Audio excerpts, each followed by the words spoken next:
Bonjour, donc je vais vous parler des mesures prises aux États-Unis suite au Covid-19.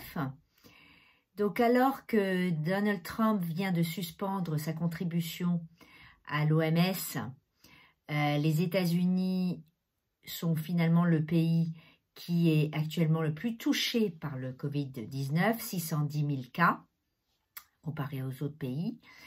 Et pourtant, les mesures prises en droit du travail et plus largement pour faire face à la pandémie sont de nature variable, contrastées selon les États, dans un système fédéral à la taille de l'Europe, tout en s'inscrivant finalement dans une certaine continuité au plan fédéral, s'agissant de l'orientation des politiques élaborées sous l'administration de Donald Trump et en fait de la disparité déjà existante et du droit social américain.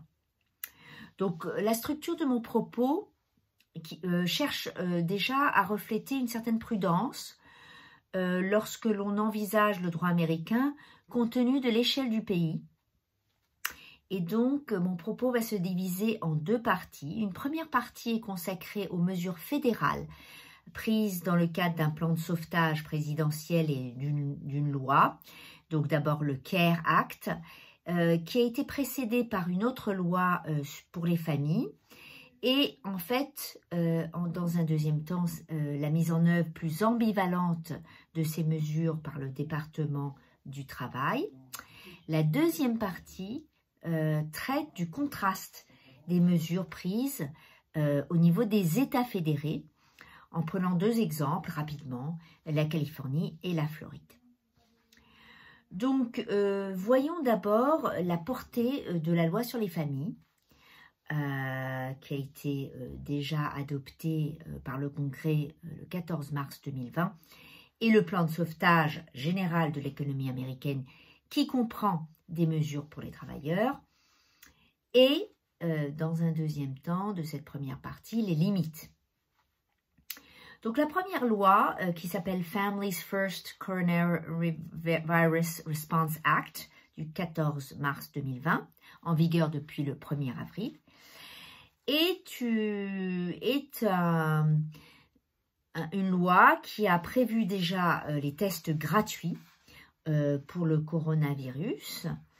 Par ailleurs, ont encadré les congés maladie qui ne sont pas toujours prévus dans les entreprises. On peut tout à fait être licencié si on prend trop de congés maladie.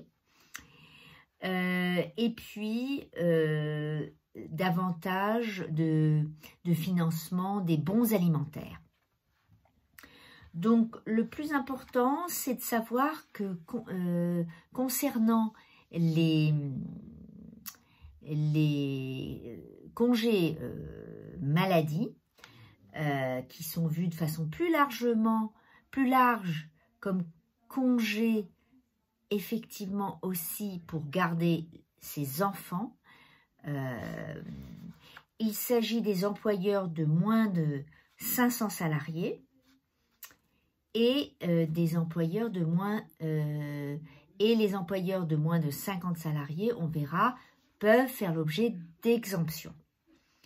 Donc, pendant 2 semaines, finalement c'est 14 semaines en tout, 2 semaines de congés maladie finalement payés, ce qu'on a déjà en France. Si un salarié ne peut pas travailler parce qu'il a le syndrome, ou il est en quarantaine, ou il ne peut pas télétravailler. Et puis, les 2 autres semaines qui, en général, vont jusqu'à 80 heures, où le salarié, donc pendant les premières 2 semaines, il touche tout son salaire par son employeur, et sinon, le salarié touche 2/3 de son salaire, calculé sur un salaire moyen, plafonné à $200 par jour, ou 10 000 $ par employé. Et aussi dû au fait que peut-être il n'est pas malade, mais il doit s'occuper d'un enfant de moins de 18 ans. Ensuite, il y a 10 semaines pour un congé maladie ou parental étendu aussi à 2/3 du salaire. L'employeur, en échange, obtient un crédit d'impôt par donc le gouvernement fédéral. Il y a un allègement aussi des prélèvements. Pour les entreprises de moins de 50 salariés, on verra plus tard cette mise en œuvre de ces... Il y a des exemptions. Donc, lorsque ces congés payés pour maladie ou pour garde parentale mettent en péril l'entreprise, la petite entreprise. Donc, dans un deuxième temps, il y a eu le plan de sauvetage, le 27 mars 2020. C'est un plan de sauvetage massif qui, d'après Donald Trump, est le plus important qui a eu lieu, notamment après les grands plans Roosevelt, etc., qui s'élève à 2000 milliards de dollars, donc 1842 milliards d'euros, voté par le Congrès, qui s'appelle le CARES Act, Coronavirus Relief Act, pour soutenir les industries, les petites entreprises et les familles, notamment les travailleurs, face à l'épidémie. Donc 500 milliards de dollars pour les entreprises industrielles les plus touchées, d'autres ont obtenu des crédits d'impôt, 290 milliards pour les aides directes aux citoyens, et c'est ça qui est intéressant, c'est que finalement on insiste à la fois sur les entreprises et sur les citoyens au-delà des travailleurs, notamment en leur donnant 1200 dollars par individu, doublé pour les couples mariés, et 500 dollars par enfant, ce qui peut représenter 3400 dollars pour une famille de 4. Il faut avoir un revenu de moins de 75 000 dollars par an. Mais cela touche aussi les retraités, même ceux qui n'ont pas déclaré leur impôt et qui peuvent être retrouvés parce qu'ils touchent la sécurité sociale. Il y a un recul pour la déclaration d'impôt, des prêts étudiants qui vont pouvoir être aidés grâce aux employeurs qui peuvent les embaucher et leur prêter cet argent grâce à des exonérations d'impôts. Et puis, l'assurance maladie doit couvrir, donc même les systèmes privés, le traitement du Covid avec un test gratuit, 350 milliards de dollars pour les prêts aux petites entreprises, des subventions et des prêts sans remboursement, si c'est pour maintenir l'emploi. Il y aura aussi des remises de dettes, des aides aux compagnies aériennes, 250 milliards de dollars pour les mesures d'aide aux chômeurs. L'État fédéral va abonder de 600 dollars par semaine les allocations versées par les États fédéraux pendant 4 mois. Donc, comme en fait ces allocations sont versées par les États et sont très variables selon les États, et ça couvrira aussi les travailleurs indépendants. Il y avait une demande directe du PDG d'Uber. Donc, tout ce qui est la gig economy, les travailleurs de plateforme peuvent postuler pour ce chômage. Et donc, par exemple, un salarié qui reçoit 340 dollars par semaine va recevoir 940 dollars par semaine. Et la loi rajoute 13 semaines de droit au chômage en plus, même pour ceux en fin de droit.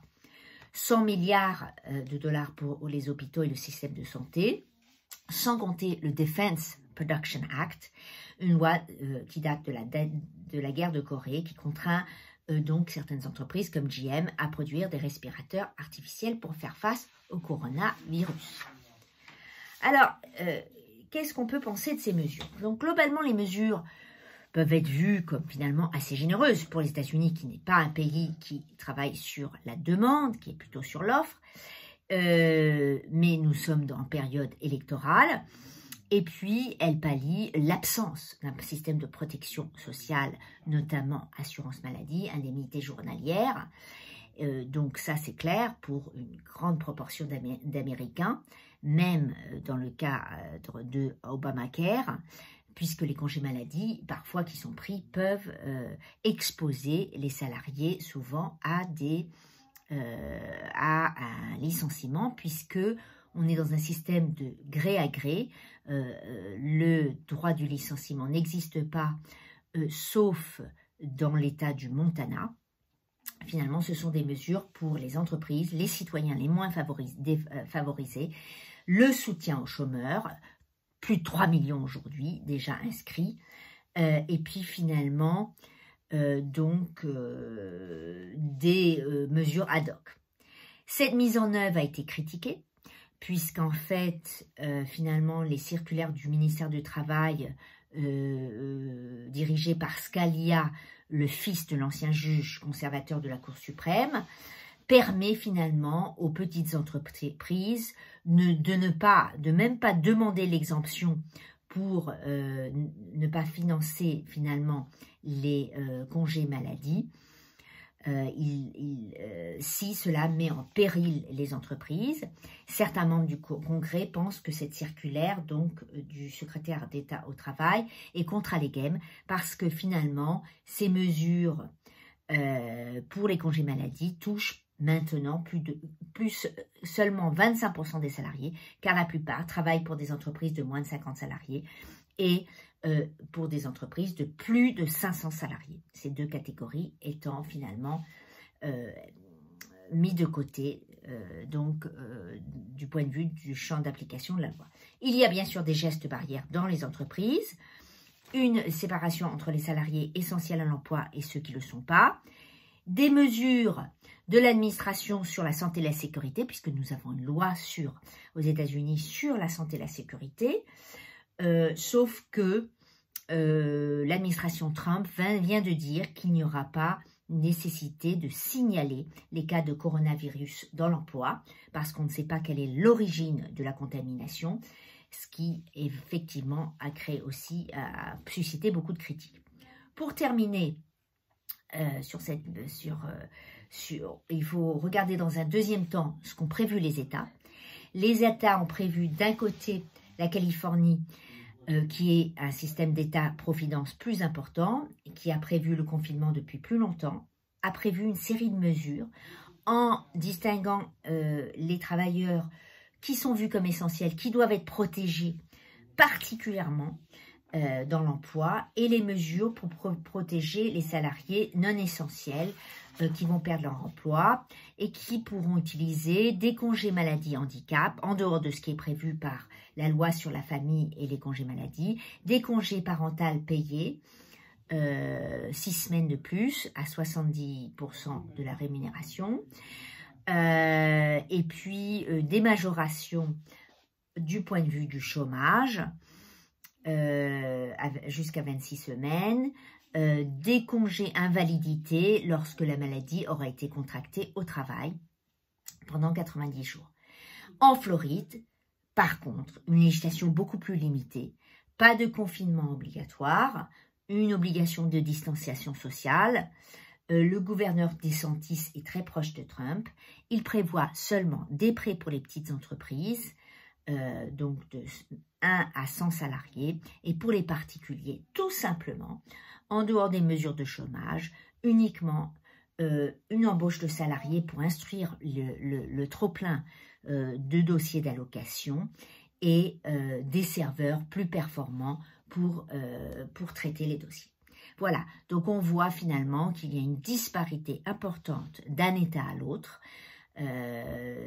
étant donné le système fédéral, et par ailleurs, les mesures finalement sont plus des mesures de soutien des entreprises, des citoyens, et tiennent compte du fait finalement, ne remettent pas en question un système social qui est déjà disparate et limité pour les travailleurs.